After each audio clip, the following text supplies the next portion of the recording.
Listo. Bueno, muy buenas noches a todos. Esperamos que se encuentren muy bien. Les queremos dar la bienvenida a una de nuestras charlas académicas por parte del Grupo de Interés de Emergenciología de la Universidad del Rosario. El día de hoy vamos a dar una charla un poco corta con una parte práctica sobre la aproximación del paciente intoxicado en urgencias. Nosotros somos Juan Daniel Devia y Valeria Díaz. Nosotros somos miembros de la mesa directiva del EMIC. Y nuestra tutora académica para esta charla es la doctora María Fernanda Parra. Ya fue de gran ayuda tanto en la realización de la parte teórica como en la realización práctica. Entonces, el objetivo de esta charla es que va a ser un brochazo, una aproximación inicial. Después de que terminemos el módulo de diagnósticos sindromáticos, vamos a dedicar un módulo exclusivamente para toxicología. Entonces, por ahora, esto es como una parte general. ¿Listo? Listo, bueno, entonces vamos a dar inicio a nuestra charla. Porfa, desde ya, la idea es que la participación de ustedes sea muy activa durante toda la revisión. De eso va a garantizarse el éxito de la revisión. Entonces, bueno, pues muy invitados, los micrófonos están abiertos para todos cuando sea momento de participar. Entonces, yo creo que podemos arrancar, no siendo más. Bueno, entonces aquí vamos a hablar acerca del contenido, entonces vamos a revisar una parte teórica y una parte práctica, como dijo Valeria. Lo que vamos a hacer es que en la parte teórica ustedes ya cuentan con las infografías que diseñamos para esta revisión. Ahí van a tener la información teórica necesaria para poder abordar el caso que vamos a tener ahorita para presentar, y el caso clínico lo vamos a desarrollar en conjunto. Vamos a presentarlo nosotros y la idea es que ustedes nos ayuden a hacer la aproximación completa pues a este caso y finalmente llegar a una conclusión acerca de un caso muy interesante de la vida real que nos compartió pues nuestra tutora académica para esta charla. Así que empecemos. Esta es la bibliografía que utilizamos. Aquí les dejamos pues las imágenes de todos los artículos que revisamos para poder obtener el contenido teórico. Están todos pues disponibles para que los puedan revisar y los tenemos nosotros también en nuestra base de datos. Entonces pues es información libre para que la conozcan. Tengo la cámara. Listo. Entonces vamos a empezar con un poco de teoría, ¿listo? Entonces, uno de los componentes más importantes cuando hablamos de toxicología es identificar los toxidromes. Una de las características más importantes que debemos saber como futuros médicos es que los toxidromes se pueden clasificar o diferenciar por medio de sintomatología. Es decir, yo por medio de la clínica y lo que le veo al paciente puedo fácilmente diferenciar entre un colinérgico o no sé, o un hipnótico sedante. Entonces, como tal, nosotros contamos con 6 toxidromes, que la idea es que vamos a hablar de las características clínicas de cada uno, así podemos aproximarnos mejor al caso. Contamos con 6 toxidromes. Tenemos el simpático mimético, el anticolinérgico, el colinérgico, el hipnótico sedante, el opioide y el serotoninérgico. Entonces vamos a hablar de las características de cada uno. Dale, Juanda. Listo, entonces vamos a empezar con el simpático mimético. El simpático mimético se presenta cuando yo tengo pacientes con intoxicación por sustancias como por ejemplo la cocaína, el éxtasis, las metanfetaminas, el tucio o las sales de baño. Este se basa en una activación de los receptores adrenérgicos alfa 1, alfa 2, beta 1 y beta 2. Y dependiendo de esta estimulación, yo voy a tener el espectro de síntomas que yo le puedo ver al paciente. Inicialmente va a tener una tensión arterial elevada, esto secundario a la estimulación de los receptores alfa 1 a nivel del músculo liso vascular que genera esa vasoconstricción. De igual forma, voy a tener una taquicardia, esta secundaria a la activación de los receptores beta 1 a nivel cardíaco.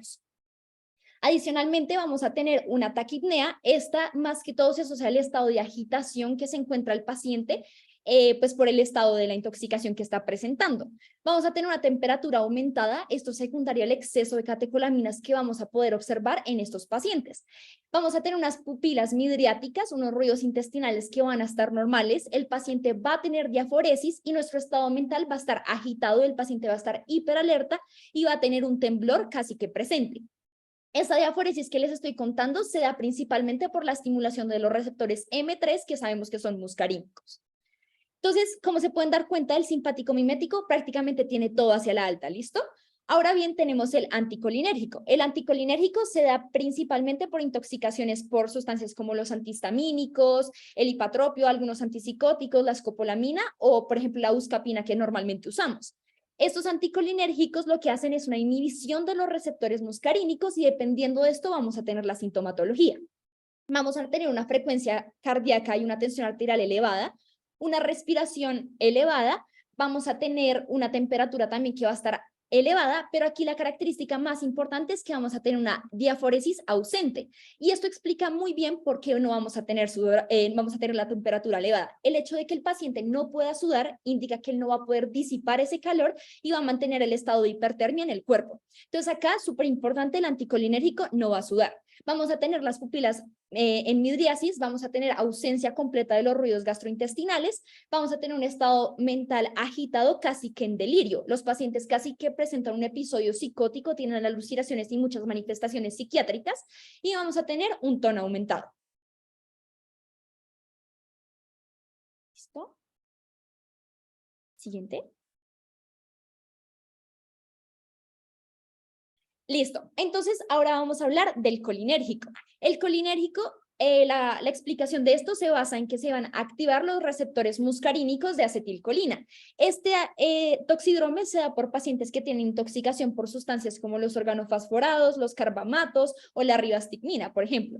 Estos pacientes van a tener una manifestación muy específica, por ejemplo, van a tener una tensión arterial y una frecuencia cardíaca que van a estar disminuidas.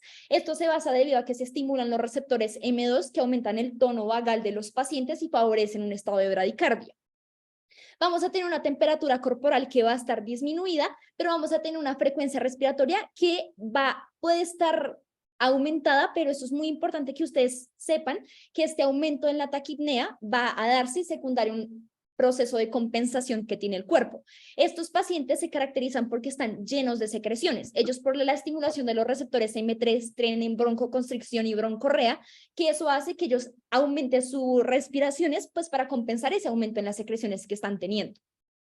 Vamos a tener unas pupilas que van a estar mióticas, unos ruidos gastrointestinales que van a estar aumentados, el paciente va a estar sudando de una manera impresionante y los ruidos van a estar tan aumentados que los pacientes pueden llegar a tener diarrea en el episodio de la intoxicación. El estado mental va a estar deprimido y van a tener una debilidad importante. Acá es necesario aclararle que los pacientes que tienen intoxicación por organofosforados, estas sustancias suelen tener estimulación de los receptores NMDA a nivel del sistema nervioso central y pueden debutar con convulsiones. ¿Listo? Para que lo tengamos en cuenta. Ahora pasamos al hipnótico sedante. Este se basa en pacientes que tienen intoxicación por sustancias como las benzodiazepinas, los barbitúricos o el mismo alcohol. Estos pacientes van a tener una tensión arterial, una frecuencia cardíaca normal o levemente disminuida, una respiración disminuida, y acá es muy importante saber que estas sustancias per se, por sí solas, no es que generen depresión respiratoria. Las suelen generar solamente cuando los pacientes consumen unas dosis muy alarmantes, cuando tenemos pacientes en los extremos de la vida o cuando se les suma a su consumo otro agente depresor de la respiración. Por ejemplo, el paciente que estaba consumiendo bebidas alcohólicas y se tomó unos opioides. Estos pacientes obviamente les aumenta el riesgo de depresión respiratoria y por ende podemos presentar bradipnea y bradicardia. Estos pacientes adicionalmente van a tener las pupilas variables, realmente pueden estar entre el espectro de la miosis y la midriasis. Vamos a tener unos ruidos gastrointestinales aumentados, vamos a tener una diaforesis que va a estar normal el paciente, eso sí, un estado mental deprimido y una debilidad absoluta. Acá importante es saber que estos pacientes pueden presentar hiporreflexia y van a tener amnesia anterógrada del evento. ¿Esto qué significa? Que ellos realmente no se van a acordar qué fue lo que les pasó antes o durante la intoxicación. Siguiente. Listo. Los últimos dos que vamos a tener es el toxídrome por opioides y el toxídrome por serotoninérgicos. El toxídrome por opioides ocurre cuando los pacientes consumen sustancias, pues los opioides sabemos que pueden tener morfina, heroína, codeína, dentro de otros. Estos sabemos que son medicamentos que lo que hacen es estimular como tal los receptores mu, kappa y delta y por ende generan el espectro de sintomatología. La tensión arterial va a estar normal o puede estar un poco hacia la hipotensión y lo mismo la frecuencia cardíaca puede estar disminuida. Los pacientes por este efecto de respiración, pues depresor de respiración pueden presentar la bradipnea. Vamos a tener unas pupilas mióticas, los ruidos gastrointestinales van a estar disminuidos, recordemos que los opioides generan estreñimiento por excelencia, vamos a tener diaforesis, o sea, no vamos a tener tanta diaforesis, realmente los pacientes no tienen alguna variabilidad en este aspecto, pero eso sí vamos a tener el estado mental deprimido y un tono obviamente disminuido. Acá es necesario aclararles que tenemos dos sustancias, que es la metadona y el tramadol. Estos son unas excepciones referente a los opioides, porque, por ejemplo, el tramadol, en vez de generar un toxidrome opioide, genera un toxidrome serotoninérgico que les voy a explicar a continuación. Entonces, pues podemos ver que estos pacientes pueden presentar convulsiones y pues generan otra clínica completamente diferente, aún así estén intoxicados por opioides. O, por ejemplo, la metadona, que genera prolongación del intervalo QT. Y ya por último tenemos el serotoninérgico. El serotoninérgico sabemos que se da por sustancias como el LSD, los antidepresivos tricíclicos, el mismo tramadol que les comentaba anteriormente, el linezolid, el litio, dentro de otros. Acá les quisimos dejar esta foto que se ve ahí en la infografía, pues sabemos que en las clases de farmacología en la universidad no la muestran muchísimo, que es el famosísimo síndrome serotoninérgico.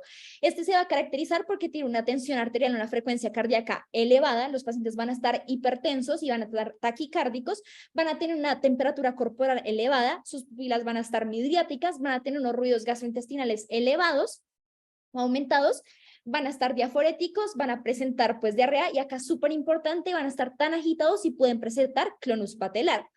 Acá es importante saber que el síndrome serotoninérgico se da cuando los pacientes tienen la combinación de dos sustancias que tengan el efecto serotoninérgico y sus manifestaciones clínicas se pueden dar casi que hasta 24 horas posterior a la ingesta. Entonces es importante saber que estos pacientes llegan con una clínica casi que, por ejemplo, un choque o un paciente que se encuentra crítico. Siguiente. Muy bien, listo. Entonces vamos a hablar ahora de cómo va a ser la aproximación de este paciente que viene intoxicado en la sala de urgencias. Van a ser 3 puntos fundamentales que vamos a tener que abordar en este paciente para poder garantizar una atención adecuada. El primero será reconocer las condiciones que amenazan la vida del paciente. Esto lo vamos a hacer de forma organizada y secuencial por medio de la estrategia del ABCDE que nos propone la TLS. Siguiendo este paso, lo que vamos a hacer es que vamos a establecer una historia clínica adecuada y un posible tóxico que puede estar generando la presentación clínica de este paciente. Sobre este quisiera hacer una acotación y es que no siempre es fundamental reconocer de forma inmediata cuál es el tóxico por el cual el paciente está presentando su cuadro clínico. En muchas ocasiones lo más importante va a ser manejar todos los elementos críticos del paciente y posteriormente hacemos toda la evaluación necesaria para poder identificar cuál es el tóxico. Pero también existe el escenario en el cual el reconocimiento de un cuadro clínico característico clásico que nos pueda guiar una sospecha diagnóstica y además que podamos obtener información en la historia clínica que sea suficiente para poder fortalecer esta sospecha, nos podría ayudar a evitar pasos que podrían llegar a ser innecesarios en el abordaje inicial del paciente. Ese es el escenario, por ejemplo, de lo que puede pasar en la intoxicación por opioides. En ese caso, el uso de la naloxona podría incluso evitar el uso de la intubación orotraqueal. Así que este es un paso que digamos que se puede comportar de forma variable en el tiempo, sin embargo, lo más importante para tener en cuenta es que el paciente tiene que abordarse desde las condiciones críticas. Mantenga al paciente de forma estable y eventualmente aborde el resto de los elementos que sean necesarios. Y ya en tercera instancia será monitorizar y tomar los laboratorios iniciales del paciente para poder caracterizarlo de forma más específica y ya establecer las intervenciones adecuadas según el caso específico de cada paciente. Entonces, aquí les vamos a mostrar un poco acerca de cuáles son esas identificaciones críticas que hay que hacer en el paciente y cuál va a ser la respectiva intervención que tenemos que tomar. Respecto a la vía aérea, que va a ser el primer paso, la A, en este caso lo que tenemos que hacer es abordar los reflejos de la protección de la vía aérea y los signos de aspiración o de falla respiratoria que tenga ese paciente. Respecto a los reflejos de protección de la vía aérea, que es lo más importante, identificar la presencia o la ausencia del reflejo nauseoso. Ese va a ser el punto crítico que nos va a ayudar a nosotros de forma rápida a poder determinar la posible inminencia de un colapso de la vía respiratoria a expensas de que el paciente va a tener una depresión neurológica suficiente como para perder estos reflejos y no poder proteger su vía aérea. En este caso es importante pues mantenerla permeable para poder garantizar una adecuada oxigenación. Y adicionalmente tenemos el otro aspecto que son los signos de aspiración. Muy importante tener en cuenta aquellos pacientes en los que contamos con un riesgo de base para poder generar aspiraciones. ¿Quiénes son estos pacientes? Las pacientes embarazadas, los pacientes obesos, los pacientes con alteraciones en el vaciamiento gástrico, pacientes que reconocemos de forma clara que han consumido alimentos de forma reciente. En todos estos pacientes siempre hay que tener en la cabeza, ojo, este paciente tiene riesgo de aspiración y si no le protejo la vía aérea, lo más probable es que eventualmente me pueda hacer un episodio de aspiración y eventualmente se me complique con una alteración adicional como lo puede ser una neumonía o una sepsis asociada a una neumonía. Y adicionalmente, pues tener en cuenta la falla respiratoria, cuáles son esos signos de falla respiratoria y de inminencia de falla respiratoria. El paciente que viene utilizando los músculos accesorios para poder mantener su respiración, el paciente que viene cianótico, el paciente que viene con alteraciones en el ritmo de la respiración, todas estas son razones para poder llenarnos de motivos y abordar la vía aérea del paciente de forma temprana. En este caso, ¿qué vamos a hacer cuando encontremos alguno de estos elementos? Lo más importante será la intubación orotraqueal. La intubación nasotraqueal también es una posibilidad, sin embargo, en el escenario del paciente intoxicado se ha estudiado que no es la más recomendada, ya que aumenta la posibilidad de infecciones, aumenta la posible complicación del manejo de la vía aérea a expensas de que los tubos suelen tener un calibre que no es adecuado y a expensas de que estos pacientes pueden tener también alteraciones en cuanto a la función glandular, pueden llegar a tener obstrucciones en estos tubos que pasan a nivel nasotraqueal y se genera pues disminución del calibre para poder generar una oxigenación adecuada. Se establecen dos posibles estrategias como las más adecuadas para poder abordar estos pacientes. Una es la secuencia de intubación rápida y la otra es la secuencia retardada de intubación. ¿Cuál es la diferencia fundamental? En una vamos a estar prefiriendo el tiempo en el cual vamos a abordar la vía aérea del paciente y en la secuencia retardada lo que vamos a hacer es que vamos a preferir la oxigenación de ese paciente. En la secuencia de intubación rápida la vamos a preferir especialmente en el paciente que no tiene respiración espontánea, en el que vamos a poder garantizar una prooxigenación adecuada utilizando alguno de los métodos que tenemos disponibles. Generalmente lo podemos hacer utilizando el AMBU. Y en la secuencia de intubación retardada lo vamos a preferir especialmente en esos pacientes en los que no podemos garantizar una prooxigenación adecuada. Un paciente que viene agitado, por ejemplo, en el cual al momento de ponerle una cálula nasal o una máscara o un AMBU, pues no se va a poder garantizar una prooxigenación. En este paciente y además en el que tiene la respiración espontánea, podemos utilizar la secuencia de intubación retardada. ¿Cuál es la diferencia fundamental? En la secuencia de intubación rápida vamos a relajar ese paciente y después vamos digamos que abordar todo el proceso ya de la intubación. En la secuencia de intubación retardada lo que vamos a hacer es que se utiliza generalmente la ketamina. ¿Con qué objetivo? Con el objetivo de que este paciente quede en un estado de sedación, pero que la ketamina tiene la característica de que no deprime los reflejos de la protección de la vía aérea y por ende el paciente va a estar sedado, pero va a estar utilizando sus mecanismos de respiración, va a estar protegiendo su vía aérea. Vamos a garantizar 3 minutos de prooxigenación y eventualmente, ya teniendo un proceso de desnitrogenización de la vía aérea, vamos a abordar con el tubo y vamos a mantener la vía aérea permeable. Esas digamos que van a ser las dos características principales en este caso. Respecto a la B, lo más importante será identificar cuál es ese mecanismo de falla respiratoria, cuál es la alteración de la oxigenación versus la ventilación en el paciente.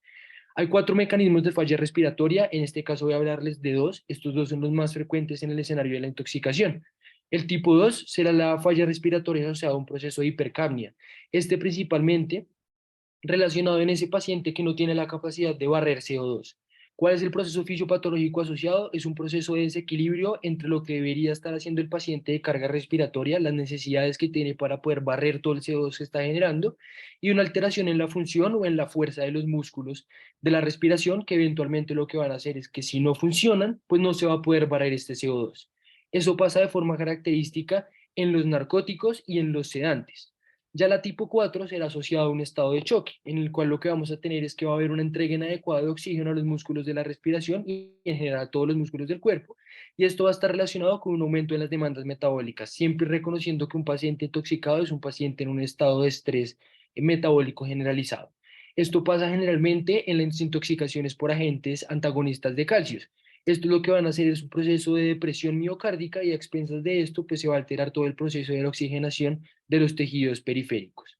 ¿Cómo vamos a abordar estas alteraciones? Lo que vamos a hacer es que vamos a garantizar una ventilación adecuada de este paciente.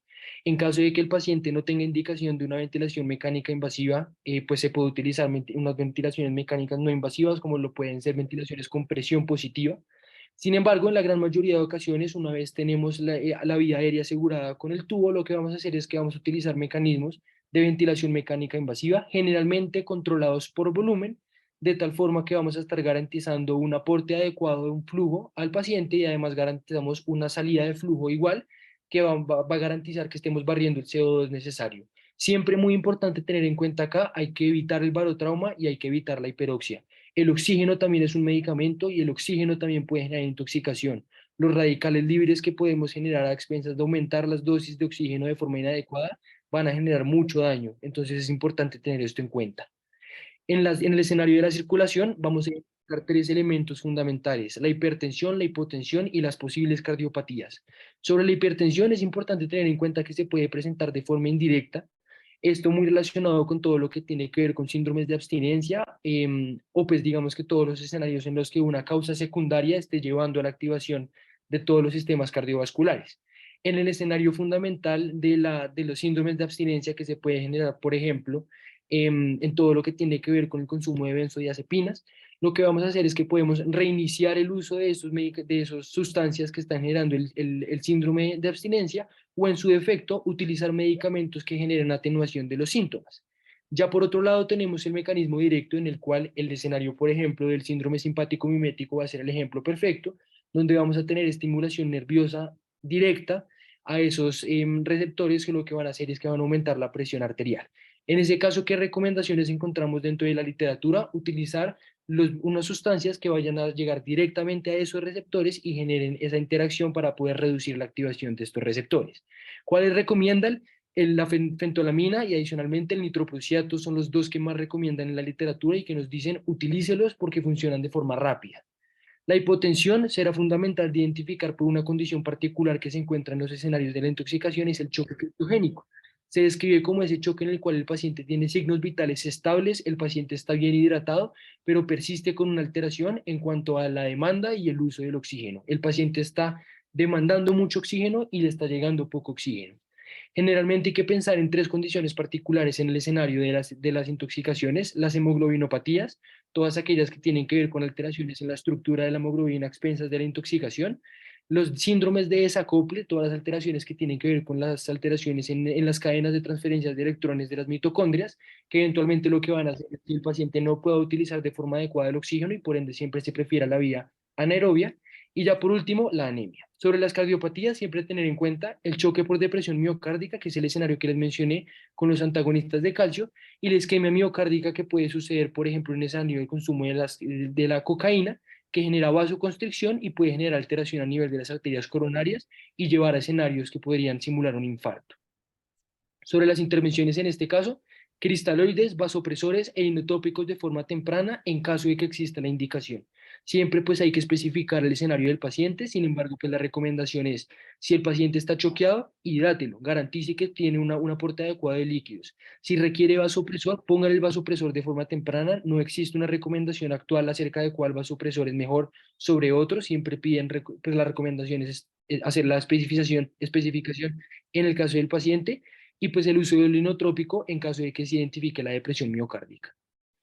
Por otro lado, el déficit neurológico, este va a ser, digamos, un elemento que se va a presentar los toxídromes, entonces hay que abordarlo siempre de forma muy específica. El paciente se va a reconocer en algún punto del espectro de la alteración de la conciencia, puede estar somnoliento o agitado. Lo más importante es poder caracterizar de forma objetiva cuál va a ser este momento. Entonces, por Glasgow se puede identificar. Recuerde que siempre que el paciente se encuentre menor a 8 en el puntaje, se tiene que indicar la intubación orotraqueal para proteger la vía aérea.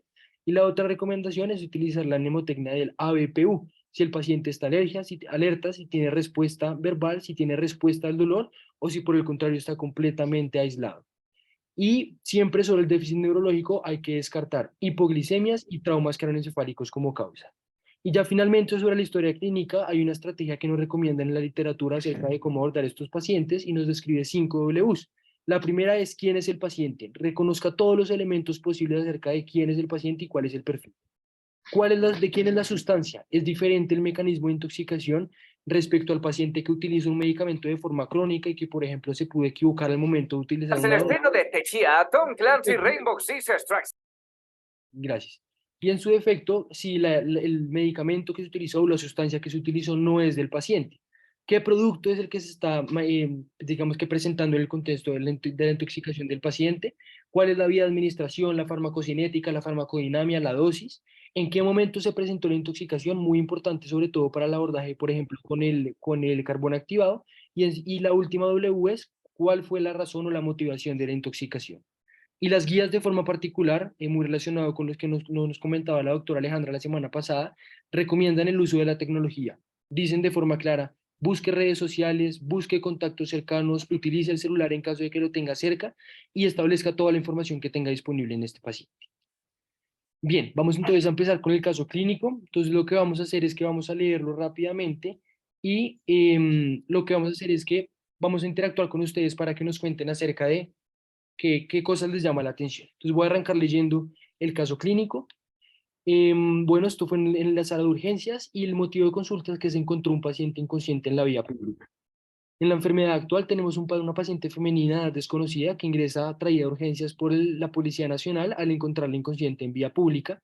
No habían espectadores, es una única víctima y a su ingreso se encuentra marcadamente somnolienta, está cianótica, con esfuerzo ventilatorio, con ronquido sin estridor, sin respuesta a estímulos, con secreción salival importante. En el momento de la valoración, la paciente se encuentra desorientada, somnolienta, no es posible realizar el interrogatorio y en las prendas se pueden encontrar documentos, por lo que es posible realizar la identificación y no se encuentran signos de violencia. Respecto a la revisión por sistema, no tenemos información y respecto a los antecedentes, tampoco tenemos información. Entonces, quisiéramos, por favor, que alguien nos cuente qué le llama la atención acerca de esta enfermedad actual rápidamente. ¿Qué elementos rescata acerca de esto que tenemos acá presentado?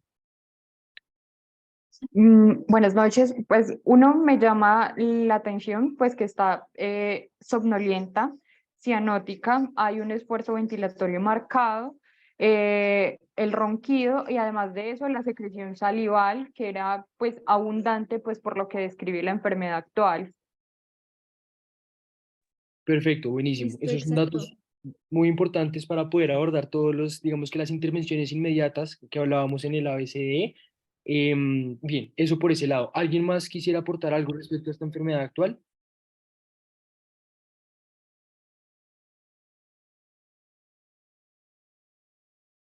En el chat nos están sugiriendo la posibilidad de una intoxicación por escopolamina. Bueno, digamos que eso es un abordaje ya muy avanzado para lo que tenemos en este momento con información, sin embargo lo podemos tener dentro de las sospechas diagnósticas.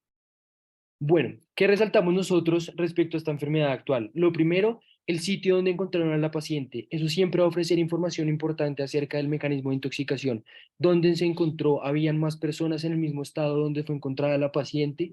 ¿En qué condiciones se encontró? Ella se encontró inconsciente en la vía pública. Listo. Entonces, aquí lo que va a pasar es, también no tenemos una paciente en la cual no reconocemos la edad. El hecho de que no reconocemos la edad, pues va a ser importante respecto a los posibles mecanismos de intoxicación según los grupos etarios. Y la paciente es traída por la Policía Nacional. Ellos van a ser los primeros informantes que tenemos. La información la tenemos que obtener en principio de estos personajes que trajeron a la paciente. Es una única víctima. Eso también nos va a informar acerca de un posible mecanismo de intoxicación. La paciente se encuentra somnolienta, cianótica, con esfuerzo ventilatorio y ronquido. La paciente tiene alteración en el estado de conciencia y también podemos identificar signos de dificultad respiratoria que nos podrían hablar de una inminencia de falla respiratoria y nos podría ayudar a llenarnos de motivos para poder abordar la vía aérea. Tiene secreción Listo. salival importante, Termina, Juanda. perdón, tiene secreción salival importante y nos habla de un riesgo posible de aspiración y pues no tenemos forma de abordar un interrogatorio adicional. Doctora, si quieres, puedes hacer tu intervención. Hola, ¿cómo están? ¿Sí me escuchan bien? Sí, Sí, doctora. claro, doctor. Ah, bueno. Pues a la persona que escribió en el chat, es que no puedo verlo acá bien, pero que la intoxicación es por escopolamina. Antes de continuar con el caso, pues quiero dar una precisión, y es que cuando uno encuentra un caso clínico donde hay una sospecha de intoxicación y llegas a urgencias, que es esto, que no tienes mayor información, que es de lo que tú estás encontrando en el examen físico y de lo poco que puedes interrogar. El objetivo principal no es saber exactamente cuál es el tóxico o lo que consumió la persona o lo que sea por la que fue. O sea, digamos que en urgencias uno cambia un poquito la forma de ver los pacientes y por eso los diagnósticos iniciales tienen que ser sindromáticos, porque tú haces las intervenciones basado en lo que encuentras. Los objetivos de buscar el diagnóstico final, eso es de otras especialidades o es la forma de pensar de otras especialidades, pero para nosotros es qué es lo que pone en riesgo la vida de este paciente, qué intervención vamos a hacer y más o menos basado en lo que encontramos, qué podría ser la causa para poder dirigir la intervención. Pero nuestro destino final no es buscar exactamente cuál es el tóxico que hizo la intoxicación y mucho menos solamente con la enfermedad. Entonces, como que tratar de llevar este caso más o menos, bueno, qué intervenciones tempranas vamos a hacer, que está poniendo en riesgo la vida de la paciente, y ya después miramos qué pudo haber sido lo que pudo haber consumido. Pero por ahora eso es lo que quiero que tengan en cuenta. Por eso es el objetivo de los toxidromes. para que tengamos como una idea dirigida hacia qué intervenciones vamos a hacer. De acuerdo, doctora, muchas gracias. Tenemos aquí a alguien levantando la mano en el chat. Barbosa Villada, tienes la palabra. Hola, buenas noches, ¿me escuchan? Sí, perfecto. Sí. Gracias, buenas noches. Mi nombre es María Cristina, es que no lo coloqué por lo que voy en el carro. Mi nombre es María Cristina Barbosa, soy invitada de las doctoras de emergencia, soy toxicóloga clínica. Solo quiero hacer una aclaración aportando pues a lo que acaba de decir la doctora María Fernanda, totalmente de acuerdo. Nosotros debemos acostumbrarnos a manejar pacientes no tóxicos, pero la aclaración para todos los que están en el chat es que de hecho, la escopolamina es la sustancia menos utilizada en intoxicaciones acá en Bogotá. Entonces ya de entrada, pues dar un tóxico sin examinar paciente, pues eso ya es lo que yo creo que con algunos de ustedes que me conocen, yo siempre les digo que pilas con el síndrome de Catrasca, porque precisamente cuando no hacen un abordaje adecuado, como es el que están tratando ustedes de forma excelente de enseñar, pues ahí es cuando se equivocan y cometen errores en el manejo del paciente. Entonces, nada, muchas gracias y bueno, espero terminar de acompañarlos en la charla. Muchas gracias, doctora. Listo, perfecto. Entonces sigamos entonces. Listo, entonces les teníamos aquí unas preguntas, pues para que nos ayuden a contestarlas. Lo primero es, como ya nos dijo la doctora María Fernanda, la idea es que nosotros identifiquemos aquellos aspectos que están poniendo en vida, o sea, en peligro la vida del paciente. Entonces, la primera pregunta que les queremos hacer es ¿qué diagnósticos de trabajo tenemos desde el área de emergencias?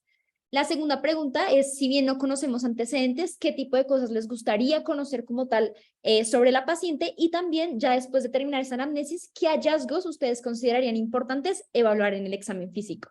Entonces, no sé si alguien se anime a contestarnos esas preguntas.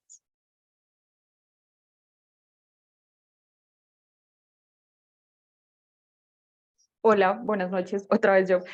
Bueno, pues en diagnósticos de trabajo, pues definitivamente fue una persona que la hallaron en la calle, la trajo la policía. Bueno, ahí podría estar como lesiones personales, persona NN, intoxicación aguda, pues porque se encontró en la calle, posiblemente por lo mismo lesiones personales. ¿Qué antecedentes me gustaría saber de la paciente? Pues de pronto en la descripción no sé si se veía de pronto era una persona que se veía bien vestida o de pronto era una persona habitante de calle, como que sobre todo consumo de sustancias psicoactivas. Y que hallazgos deben evaluar en el examen físico, pues sobre todo por lo de somnolienta, lo de la cianosis y el esfuerzo ventilatorio, saber pues la protección como de la vía aérea, buscar más como que no nos entre en un paro respiratorio o algo. Listo, buenísimo. ¿Alguien más quiere comentar algo? Acá dicen en el chat al examen físico los signos, bueno, de uso de drogas intravenosas, cómo están las pupilas y si perdió control de esfínteres. Listo. ¿Alguien más quiere comentar algo? ¿O lo dejamos así? Por acá, por el chat, también tenemos que en los antecedentes es muy importante saber si la persona tiene un antecedente de consumo. ¿Qué Exacto. les parece? Es el más importante para evaluar. Listo. Y aquí Álvaro quiere comentar. Dinos. Sí, pues a mí en cuanto a los antecedentes me parecería importante también agregar, pues por ejemplo, pacientes que de por sí tienen prescritos ciertos medicamentos para manejo como insomnio, pues son medicamentos que son de uso común para manejo del dolor también, que a veces se pueden tomar una dosis extra o pues bueno, no sé, confundir dosis o confundir medicamentos y terminar pues intoxicados. Y también, pues me acuerdo mucho a nosotros en áreas de neuro nos dan una clase sobre intoxicaciones como laborales, entonces también ver si de pronto tiene alguna exposición laboral que pueda estar relacionada con, pues con su cuadro actual. Listo, buenísimo. Listo, siguiente. Entonces, ¿cuáles van a ser los diagnósticos que nosotros de primera mano tenemos que tratar desde emergencias? Primero, tenemos un síndrome de alteración del estado de conciencia, nuestro paciente no nos está respondiendo, y la siguiente es que tenemos síndrome de dificultad respiratoria, y por esa razón, de referente a estas condiciones, debemos nosotros tomar algunas conductas que ya vamos a ver en el abordaje inicial.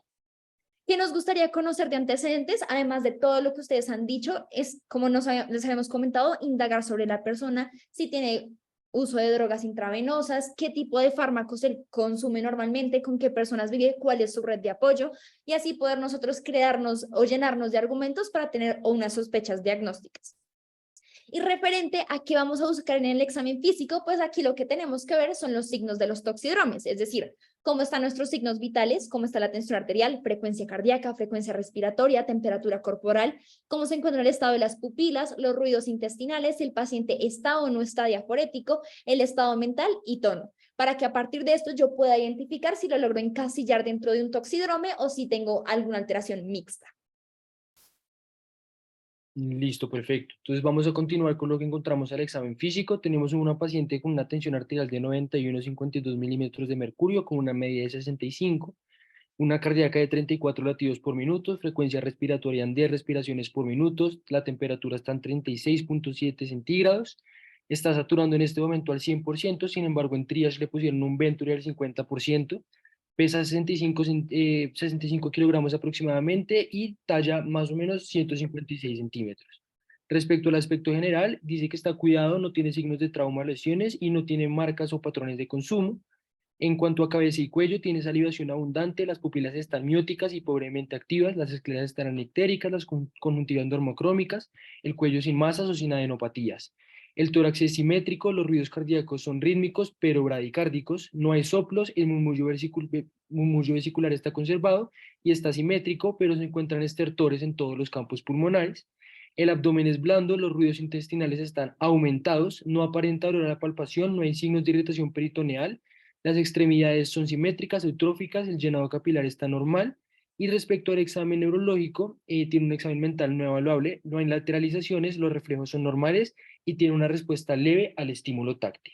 Entonces, alguien que nos cuente, porfa, qué opina respecto a este examen físico, ya con lo que sabemos del paciente.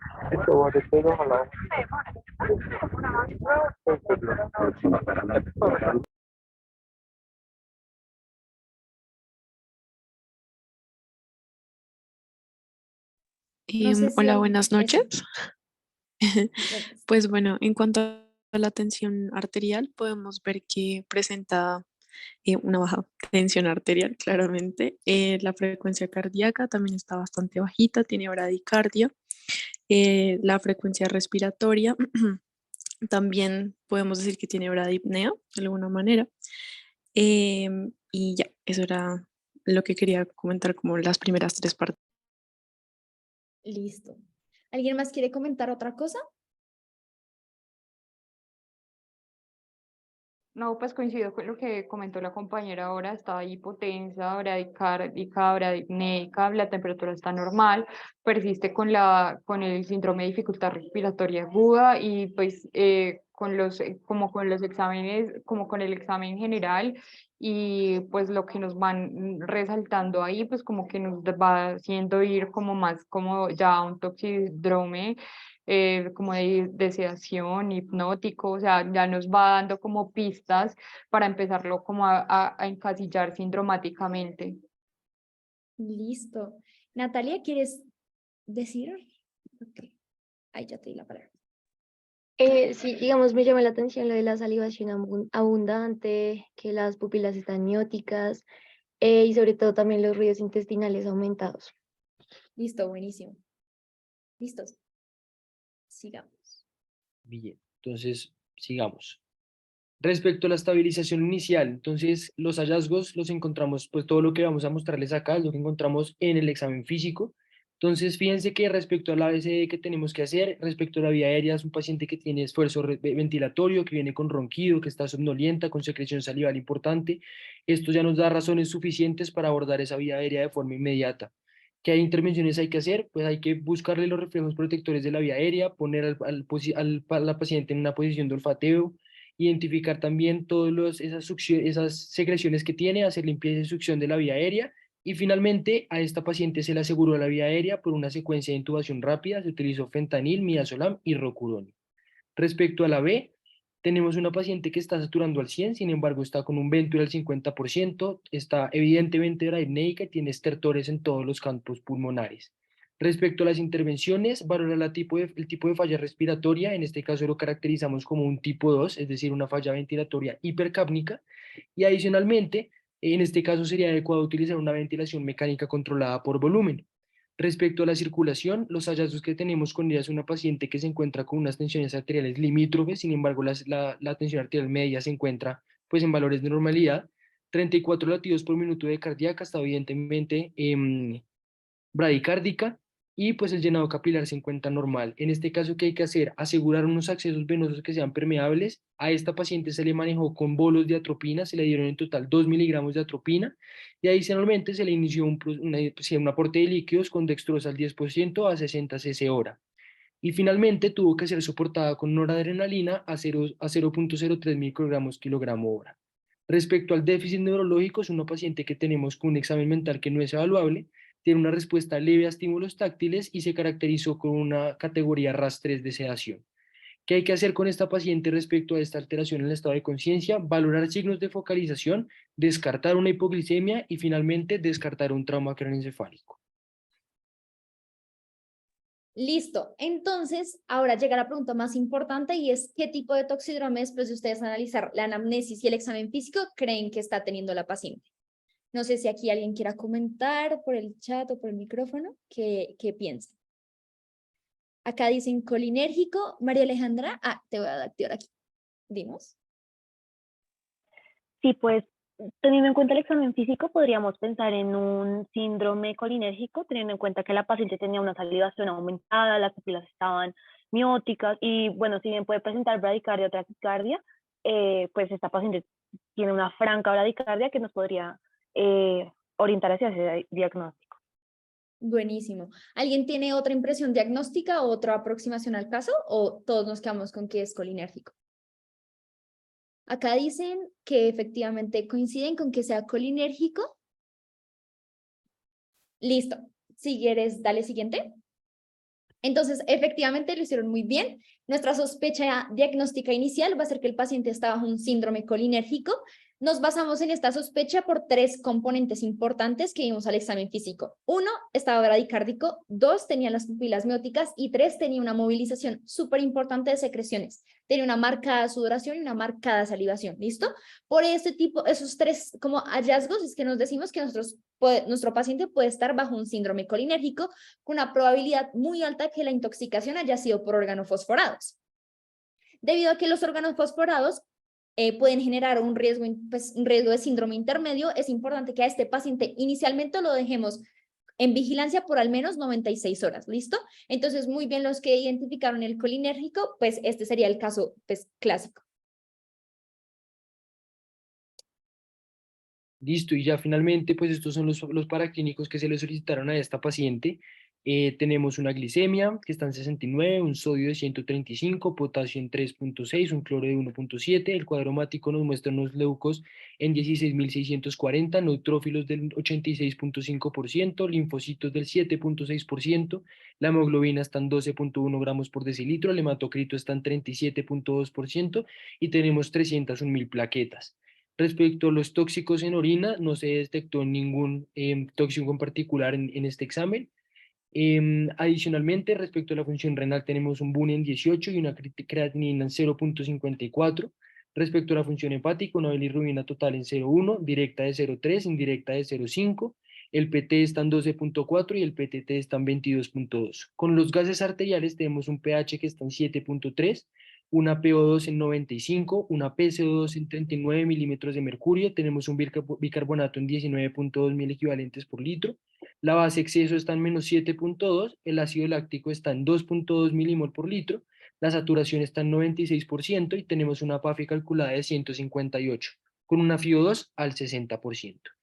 Y el ritmo del electrocardiograma es este que se está mostrando en la parte de abajo. Estos digamos que son los exámenes básicos que tenemos que solicitar en esta paciente. Y pues adicional, lo que se supone que deberíamos pedir según lo que dice la evidencia es la prueba de embarazo en una paciente que se encuentra en edad fértil y bueno, de resto se solicitaron todos los que estarían indicados. ¿Alguien se quisiera aventurar a decir algo acerca de estos paraclínicos? ¿Alguna alteración específica que quisiera mencionar? o cómo los interpretarían?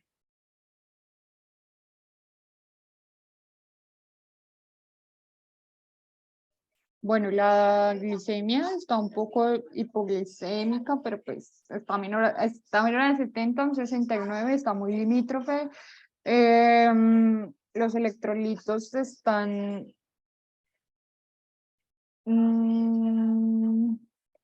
pues están, sí, como dentro de rangos de normalidad. Tiene una leucocitosis con una neutrofilia, de resto el cuadro hemático está normal, los tóxicos en orina pues están negativos, la función renal está conservada, la función hepática está conservada, los gases arteriales aparentan como una acidosis metabólica y el electrocardiograma persiste un poco bradicárdica a la paciente. Listo, perfecto, buenísimo. Aquí en el chat me están hablando mucho acerca de los gases arteriales. ¿Alguien quisiera, por favor, ayudarnos con una interpretación completa de los gases?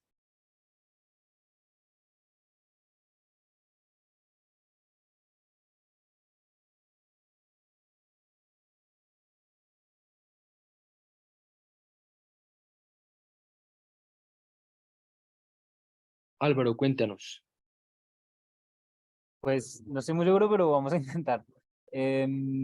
Nada, pues pareciera tener por el pH pues una acidosis, por el bicarbonato pensaría yo en una acidosis metabólica que está soportada además por una base exceso que pues, está por debajo de -5 y un ácido láctico que está en 2.2. Pero adicionalmente pues digamos que o no estaría compensando o vendría a pensar en una acidosis mixta, pues inicialmente pues por la presión parcial de CO2 y por la PAFI, que pues también está bastante prometida con una insuficiencia respiratoria moderada. Pero pues no sé. Perfecto, perfecto, Álvaro, buenísimo. Listo, entonces sobre la interpretación de los paraclínicos que tenemos, es un hemograma con leucocitosis en neutrofilia, efectivamente como nos lo mencionaron. La función renal está conservada, los electrolitos son normales, las transaminasas normales, los tóxicos en orina están negativos. Tenemos unos gases arteriales iniciales con una acidosis respiratoria asociada a una acidosis metabólica con hiperlactatemia, y tenemos efectivamente un trastorno de la oxigenación moderada dado por una PAFI que está en 158. Y el electrocardiograma pues viene con una bradicardia sinusal. Aquí la Bien. doctora les manda una pregunta de qué opinan sobre el examen toxicológico. No sé si alguien quiera opinar algo.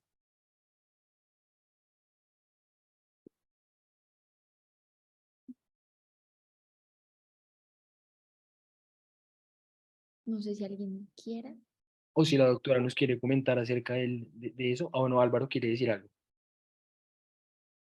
Pues tengo entendido que, digamos, este tipo de exámenes en el contexto agudo pueden llegar a tener una utilidad limitada porque dependen de la vida media de la sustancia, tanto en sangre y pues de su excreción por vía renal. Tengo en mente que, por ejemplo, pues la marihuana muchas veces no se detecta después de 72 horas. Bueno, y así como para cada una, la verdad, pues no los tengo muy en mente, pero sé que eso puede llegar a variar dependiendo de la sustancia y por tanto no sé qué tan útil sea en el contexto agudo. Perfecto, Álvaro. Doctora, ¿nos quisiera comentar algo acerca de eso? Sí, es que cuando hacen la aproximación inicial de los pacientes intoxicados, tienen la maña de pedir tóxicos y tienen un pool de tóxicos completo. Y, por ejemplo, si nosotros estamos pensando que esta paciente tiene un toxidrome colinérgico, empezamos a pedir un montón de cosas como cocaína, como cannabinoides, cuando no encontramos hallazgos al examen físico. Uno por ese lado. Y el otro lado es que no nos cambian las conductas. Entonces, pedir las pruebas toxicológicas casi que tiene un motivo casi que médico legal, porque en realidad no nos cambia la conducta de lo que vamos a hacer. Muchos hospitales, que son grandes hospitales y buenos hospitales, no tienen la disponibilidad de las pruebas toxicológicas rápidas, se demoran un montón en los resultados, y lo mismo, no cambian las conductas. Y las formas como se realizan las pruebas toxicológicas pueden dejar de lado o, bueno, no detectan la totalidad de las sustancias que pudieran causar el toxidrome que estamos sospechando. Entonces, más que todo es como el mensaje de que ustedes los pueden pedir pensando como en algo médico legal o forense, pero no son determinantes para cambiar las conductas con esos exámenes no vamos a definir qué le vamos a hacer a los pacientes y que salgan negativos tampoco nos dice nada. Entonces, como que los tengan ahí, que los vean, tienen la mañana de pedirlos, pero o sea, tienen que tener en cuenta eso. Perfecto. Y también hay un montón de falsos positivos. Entonces, en realidad son bien regulares las pruebas toxicológicas. Casi que solo médico legalmente tienen la necesidad. Perfecto, doctora, muchas gracias. Doctora Barbosa, tiene la mano levantada. Tiene la palabra.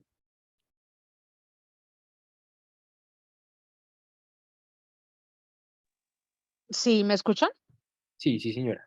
Sí, gracias para apoyar lo que acaba de decir la doctora María Fernanda, pero también pues para hacer una aclaración, cuando pues efectivamente ustedes no tienen la claridad de la parte clínica porque pues se confundieron, se asustaron, no logran ver el toxidrome, que de hecho no es tan frecuente ver toxidromes tan floridos como el que, pues como el caso que ustedes presentaron. Desafortunadamente, cuando piden pruebas de tóxicos en orina, que por cierto son inmunoensayos, que son las pruebas de más baja sensibilidad y especificidad que tenemos en toxicología, pues generalmente eso tiende a confundirlos. Y claro, pues como si de pronto sale algo positivo, muchos médicos tienden a decir intoxicación por lo que salió positivo en esa prueba.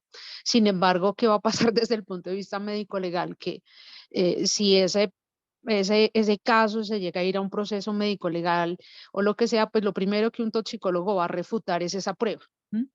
Porque pues es la menos específica. Entonces, estoy de acuerdo con María Fernanda, no significa que no deban solicitarlas, lo que aquí es más importante es que siempre evalúen y manejen pacientes. Nosotros manejamos pacientes, no laboratorios, manejamos pacientes, no tóxicos. Y sobre la evaluación clínica del paciente, hagan sus diagnósticos, ¿sí? Es eso, porque o si no, claro, se confunden y hacen diagnósticos errados. Entonces, bueno, nada, era para apoyar lo que les acaba de decir la doctora, gracias. Perfecto, gracias, doctora. Muchas gracias, María doctor. Paula Castellanos tiene la mano levantada. Tienes la palabra. Buenas noches. ¿Sí me escuchan? Sí, sí. Ok, es una pregunta para pues el personal. Tengo una duda. Los tóxicos o bueno, como las drogas como tal, sabemos que pues tienen una interpretación pues diferente en cada laboratorio, bueno, en cada, eh, como, sí, como para clínico que se vaya a tomar. Cuando dan falsos positivos, ¿en cuáles más se dan y en qué casos se da como una interpretación como no eficaz? O sea, me explico.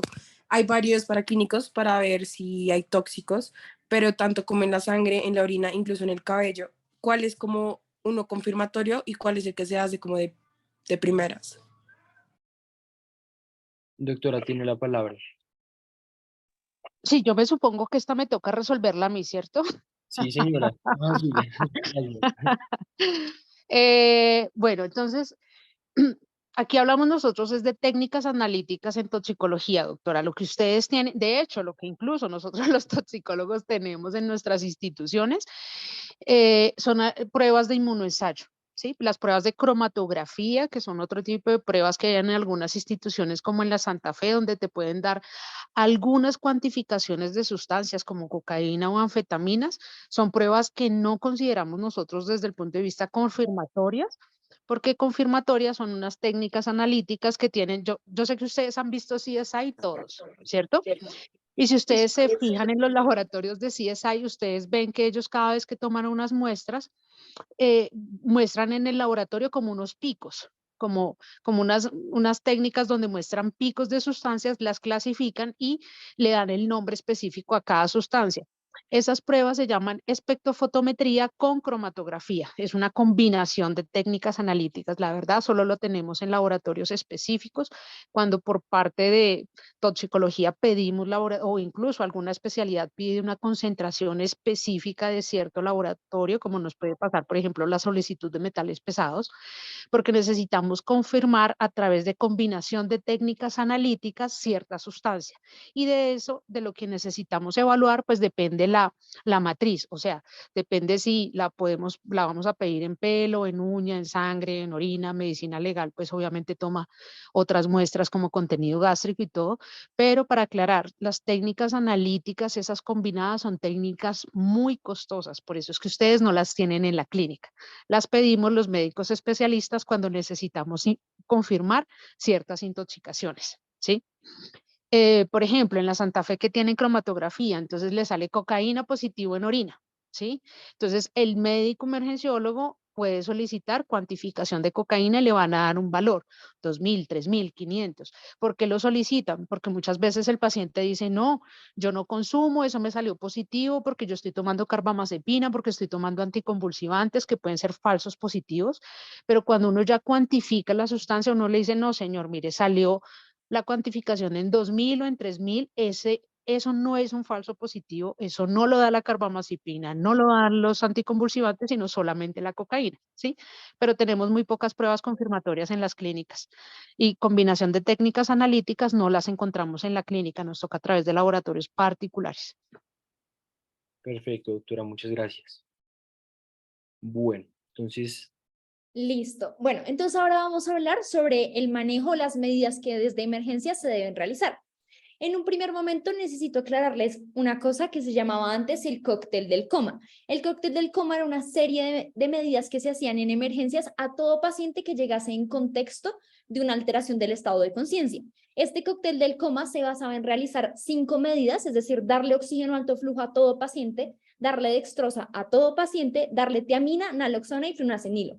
¿Qué se evidenció? Lo más importante es que se ha logrado individualizar aquel cóctel del coma. ¿Eso qué significa? No a todo paciente le vamos a dar oxígeno alto flujo. Podríamos considerarlo, obviamente, en pacientes que, por ejemplo, tienen una intoxicación por monóxido de carbono, tienen intoxicación por cianuro. Ahí sí valdría la pena ponerle 10 litros por minuto a ese flujo y poner una máscara no reinhalación, porque tendríamos una indicación. La dextrosa, ¿a quién se la pondríamos? Se lo pondríamos a paciente que llegue, por ejemplo, intoxicado en contexto de hipoglicemiantes orales o que viene intoxicado con etanol. La tiamina se la daríamos a cualquier paciente que llegue con alteración del estado de conciencia. Esto se hace con el fin de evitar la encefalopatía de Wernicke y pues la idea es iniciarlo, pero si el paciente llega intoxicado pero consciente, pues la verdad no tendría una indicación. La naloxona, la sabemos que la dosis es de 0.04 miligramos de vía intravenosa y esta es súper importante, este es el antídoto que nosotros tenemos para la intoxicación por opioides. Entonces es importante tener una sospecha clínica para que yo considere la administración de naloxona. Y por último tenemos el flumacenilo, que lo que haríamos es darle a aquellos pacientes en donde yo estoy 100% segura que la intoxicación de estos pacientes fue secundario a unas benzodiazepinas. Si yo tengo un síndrome que realmente no encaja con la clínica, pues no tendríamos alguna razón para colocarse.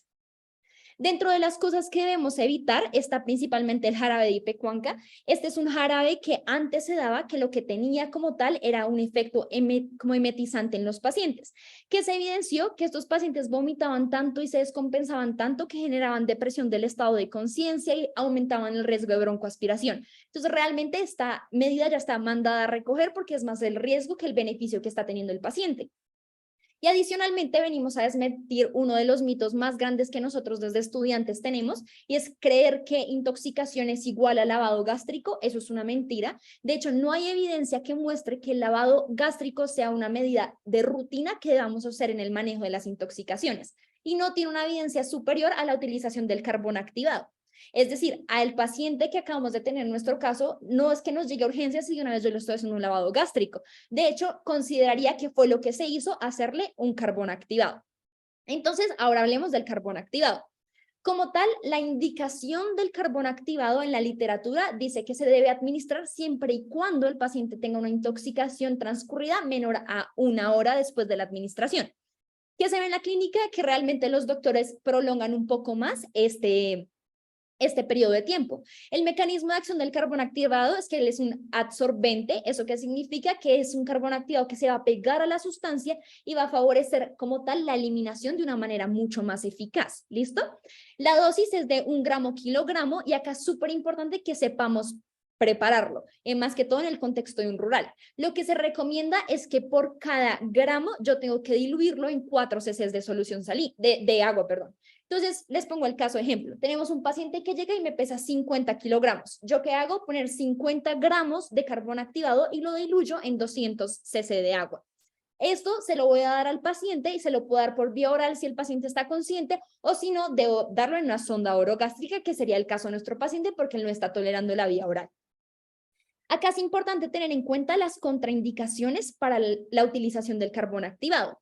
Primero, cuando yo tengo un paciente que tiene alteración del estado de conciencia y yo no le he protegido la vía aérea, no se lo puedo dar. Adicionalmente, cuando tengo ingestas de sustancias que hayan afectado el tracto gastrointestinal. El caso más común, por ejemplo, son los cáusticos. Sabemos que los cáusticos generan una lesión tan importante de la vía aérea que el hecho de que yo les meta, por ejemplo, una sonda va a hacer que yo tenga un riesgo muy grande de hacer perforaciones o realmente comprometer hemodinámicamente al paciente. Entonces, realmente en ese momento no estaría indicado.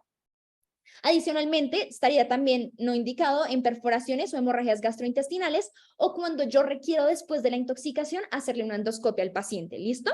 Entonces ahí no sería como indicado. Y acá queríamos aclararles el esquema de múltiples dosis de carbón activado. Esto que se basa en que yo le voy a usar la misma dosis inicial de 1 gramo kilogramo al paciente y seguido voy a darle 4 dosis de 0.5 gramos kilogramo por 6 horas hasta 24 horas. Esto que se basa en darle un esquema continuo de varias dosis de carbón activado. Es importante saber que esto yo únicamente lo aplico para 5 sustancias. Cuando yo tengo intoxicación por carbamazepinas, por dapsona, fenobarbital, quinidina y teofilina. ¿Listo?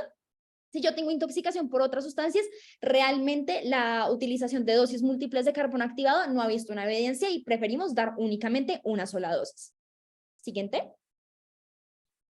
Y acá es importante saber que tenemos otras medidas que si bien no aplican al caso de nuestro paciente, porque realmente a lo que el paciente se le hizo fue darle carbón activado y después darle pues todas aquellas medidas de estabilización que ya vimos anteriormente, existen otras medidas que se pueden usar para descontaminar al paciente. En un primer momento tenemos la irrigación intestinal total. Esta se basa en colocar polietilenglicol a los pacientes de 1.500 a 2.000 mililitros hora al paciente. Y este es súper importante, la indicación más común en la cual vemos la irrigación intestinal es los body packers o las mulas. Estos pacientes que ingirieron las drogas y después piensan eliminarlas por tracto gastrointestinal, lo que hace esta medida es facilitar ese tránsito y que sea mucho más rápido. Adicionalmente, esta medida también está indicada en intoxicaciones por hierro o sustancias que tengan una liberación modificada y debemos acelerar un poco ese tránsito. ¿Tiene sus contraindicaciones? Claro que sí. No lo podemos hacer en un paciente que, por ejemplo, tenga una obstrucción intestinal, una perforación gastrointestinal, que esté inestable hemodinámicamente, que tenga un vómito incontrolable o que tenga un hilo paralítico. Cosas que realmente afecten el tracto gastrointestinal, pues no sería lo más ideal, pues debido a que generaría como tal, pues ese cambio fisiológico en este tracto. Adicionalmente, tenemos las técnicas para aumentar la eliminación asociada a la orina. Y acá venimos primero a desmentir dos cosas. No está recomendada la diuresis forzada. Creer que si yo pongo a orinar al paciente y le pongo furosemida, me va a eliminar rápido el tóxico, eso es mentira. Y segundo, tampoco está indicada la acidificación de la orina. Lo que sí se puede hacer es la alcalinización de la orina. Esto funciona bajo el mecanismo de un atrapamiento iónico. ¿Esto qué significa? Vamos a modificar el pKa de la sustancia para que, como tal, esa sustancia pierda la capacidad que ya tiene de atravesar barreras. Es decir, yo le cambio o hago ese atrapamiento iónico para que a nivel del túbulo esa sustancia no se pueda reabsorber. ¿Listo? Y eso obviamente favorece pues, la eliminación, pero de una manera más específica. Como tal, el esquema o cómo se hace con el uso de bicarbonato de sodio de 1 a 2.000 equivalentes por kilogramo y solamente lo vamos a dar hasta lograr un pH urinario superior a 8 o un pH sérico que no supere 7.55, ¿listo? Ahí estaría indicado. Obviamente, la alcalinización urinaria pues tiene sus utilizaciones más claras. Por ejemplo, es muy útil cuando tenemos intoxicación por salicilatos, fenobarbital o el metrotexato, ¿listo? Y ya por último, dentro de las otras medidas tenemos la remoción extracorpórea o la misma hemodiálisis, ¿listo?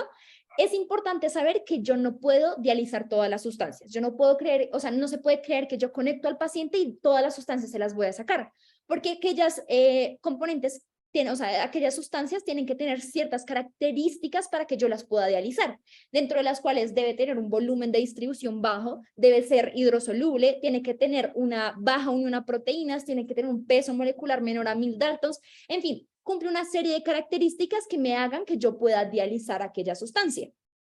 Dentro de los tóxicos que podemos dializar, encontramos los alcoholes tóxicos, algunos anticonvulsivantes, súper importante el ácido valproico, tenemos la metformina y clave el litio. El litio lo podemos dializar, ¿listo? Y ya por último tenemos la hemoperfusión, ¿cierto? Esta es una técnica muy similar a la diálisis, solamente que la diferencia es que usamos como un cartucho de carbón activado y esta la indicación principal va a ser intoxicaciones por paraquat. El paraquat sabemos que es un herbicida que es súper deleterio, tiene muchas como complicaciones tóxicos a nivel pulmonar, renal y hepático y es muy bueno sacarlo de esta forma. Así para que mensaje general se lleven, que de todo esto le hicimos al paciente, le hicimos un carbón activado, ¿listo? Le hicimos aquella absorción de la sustancia para que se pudiese eliminar pues, de forma más rápida, pero no le hicimos un lavado gástrico, no se le hizo irrigación intestinal, ni alcalinización de la orina, ni remoción extracorpórea, porque estos tienen indicaciones más específicas y no fue, según nuestra sospecha diagnóstica, criterio para considerar alguna de ellas. Perfecto. Listo, y ese sería pues el abordaje inicial del paciente en la sala de urgencias, la aproximación al paciente intoxicado. Por acá tenemos una pregunta, ya le doy la palabra a Camilo. Sin embargo, pues muchísimas gracias a todos los asistentes, a la doctora que nos estuvo acompañando, la doctora Barbosa, muchísimas gracias por su participación. Y bueno, los micrófonos están abiertos por si alguien tiene preguntas. Camilo, cuéntenos, tiene la palabra. Bueno, muy buena noche para todos. Mi nombre es Camilo Neveguén, soy médico toxicólogo clínico. Y desde hace un par de añitos pues, he trabajado con el grupo de emergencias de la Universidad del Rosario en la parte de posgrado. Un par de cositas como para tener claro con respecto a las medidas de descontaminación, y es que uno debería, en el contexto de que si desconozco cuál es el tiempo de exposición de la sustancia, y si el contexto del paciente no es el más adecuado, como por ejemplo un deterioro del estado neurológico, es más favorable para el paciente evitar hacer esas medidas de descontaminación, evitarlas hacer que inclusive hacerlas. En un contexto, un paciente con un deterioro sensorio fácilmente me puede llevar a que el paciente broncoaspire. Si desconozco el tiempo de la ingesta o de la exposición, con más razones tengo que evitar ese tipo de conductas. Asimismo hay que tener en cuenta cuando tengo la posibilidad de estimar la dosis ingerida del tóxico, es evaluar si realmente está en una dosis tóxica que amerite hacer ese tipo de medidas de descontaminación. Hay que evitar hacer las medidas de descontaminación punitivas, ¿sí? El que a todo paciente que ingiere algún tipo de sustancia, de xenobiótico o grupo de sustancias, a todos les voy a hacer lavado gástrico, carbón activado, irrigación intestinal o lo que sea, y termina convirtiéndose en un contexto más punitivo, juzgando incluso en algunos contextos al paciente que llegó con esa exposición. Si hablamos de las ventajas de un lavado gástrico versus un carbón activado, pues hay varias condiciones que hay que tener en cuenta. El carbón activado de pronto nos da una ventana un poco más amplia. No necesito necesariamente tener una sonda puesta en el paciente para poder administrar el carbón activado. Si el paciente protege su vía aérea y su condición neurológica lo permite, el paciente lo puede ingerir sin necesidad de pasarle una sonda. Y hay que tener en cuenta que si he tomado la decisión de pasar una sonda para administrar ese carbón activado, se necesita utilizar una vía en la que me permita una sonda de buen calibre, ¿sí? Ustedes recuerdan, el carbón activado es una sustancia bastante espesa, bastante densa, y si paso, por ejemplo, una sonda nasogástrica que me va a limitar un poco el calibre de la sonda, y luego le paso el carbón activado, lo más seguro es que esa sonda se me obstruya. Entonces, preferir en ese caso vías como la sonda orogástrica, que de pronto me van a permitir un diámetro muchísimo mayor y me van a facilitar un poco más esa administración de ese carbón activado. Y otro error que uno ve con mucha frecuencia es que después de que administran el carbón activado colocan la sonda de drenaje. Entonces realmente estamos perdiendo esa opción terapéutica que nos puede brindar el carbón activado de permitir hacer ese tránsito intestinal, ¿sí? Le administramos el carbón activado, luego le colocamos la sonda conectada a un cistóflo o una bolsa de suero para que ese carbón que le acabo de administrar a la cámara gástrica luego, se devuelva y se drene, y realmente estoy perdiendo, como les digo, esa posibilidad terapéutica que nos podría ayudar con ese paciente.